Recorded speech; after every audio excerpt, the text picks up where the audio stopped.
ನಿಮ್ಮ ಜೀವನದಲ್ಲಿ ನಡೆದ ಶ್ರೀಲಲಿತೆಯ ಲಾಲಿತ್ಯದ ಬಗ್ಗೆ ಹೇಳಿ ಗುರುಗಳೇ.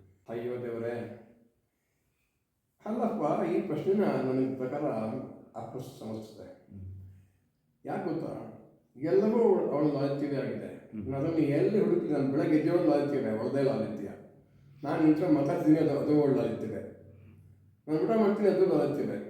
ಅಂದರೆ ನಮ್ಮ ಜೀವನದಲ್ಲಿ ನಾನು ಮಾಡ್ತಕ್ಕಂಥದ್ದು, ನಾನು ನೋಡ್ತಕ್ಕಂಥದ್ದು, ಕೇಳ್ತಕ್ಕಂಥದ್ದು, ಮುಂದೆ ನನ್ನ ಮುಂದೆ ಆಗ್ತಕ್ಕಂಥದ್ದು ಎಲ್ಲವೂ ಅವಳದೇ ಲೀಲೆ ಆದಾಗ ಆ ಲಾಲಿತ್ಯ ನಾನು ಹೊಸದಾಗಿ ಸ್ಪೆಷಲಾಗಿ ಏನು ಹೇಳಿ ಅಂದರೆ, ಇದು ಬರಬೇಕು ವಿದ್ಯಾಭ್ಯಾಸನಿಗೆ, ಹೊರಸನಿಗೆ ಲಾಲಿತ್ಯವನ್ನು ನೋಡ್ತೇನೆ. ನಾನು ಏನು ನೋಡೋದು ನೀನು? ಎಲ್ಲವೂ ಅವಳದೇ ಲೀಲೆಯಪ್ಪ. ನಾನು ಮಾಡ್ತಿದ್ದೇನೆ, ಅದೇನದು ನಾನಾ? ಅದು ಅವಳದೇ ಲಾಲಿತ್ಯ. ಪ್ರತಿ ಕ್ಷಣವೂ ಅವಳದೇ ಲಾಲಿತ್ಯ ಅಪ್ಪ.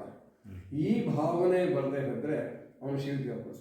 ನೀನು ಅದನ್ನು ಕೇಳಿ ನಾನು ಬಗ್ಗೆ ಹೇಳಿದೆ, ಹೇಳೋದು ನನಗ ನಾನು ಹುಡುಕ್ಲಿ ಅದನ್ನು. ಪ್ರತಿ ಕ್ಷಣ ಅವಳದೇ ಲೀಲೆಯಪ್ಪ.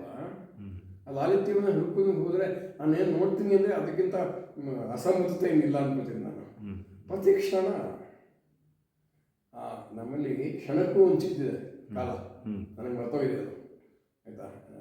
ಕ್ಷಣಗಳನ್ನೇ ಅಂತಾರಲ್ಲ, ಆ ಕ್ಷಣಕ್ಕಿಂತ ಇನ್ನೂ ಕಮ್ಮಿ ಮಾಡಿ ಏನೋ ಮಾಡಿದಾರೆ ಅದು, ನನಗೆ ನೆನಪು ಬರ್ತಾ ಇರೋದು. ಆಗ ಕೂಡ ಅವಳದೇ ಲಾಲಿತ್ಯ ಪ್ರತಿ ಕ್ಷಣದಲ್ಲಿ. ಹಾಗಾಗಿ ಆ ಲಾಲಿತ್ಯವನ್ನು ಬೇರೆಯಾಗಿ ಎಲ್ಲಿ ನೋಡಲಿ ನಾನು? ಸಾಧ್ಯ ಇಲ್ಲ, ನೋಡಲೂಬಾರ್ದು. ಪುತ್ರಶೋಕಂ ನಿರಂತರಂ ಅಂತ ಒಂದು ಮಾತಿದೆ. ಪುತ್ರಶೋಕಂ ನಿರಂತರಂ. ಅದನ್ನು ಒಂದು ಜೀವ ಹೇಗೆ ಸ್ವೀಕಾರ ಮಾಡ್ಕೋ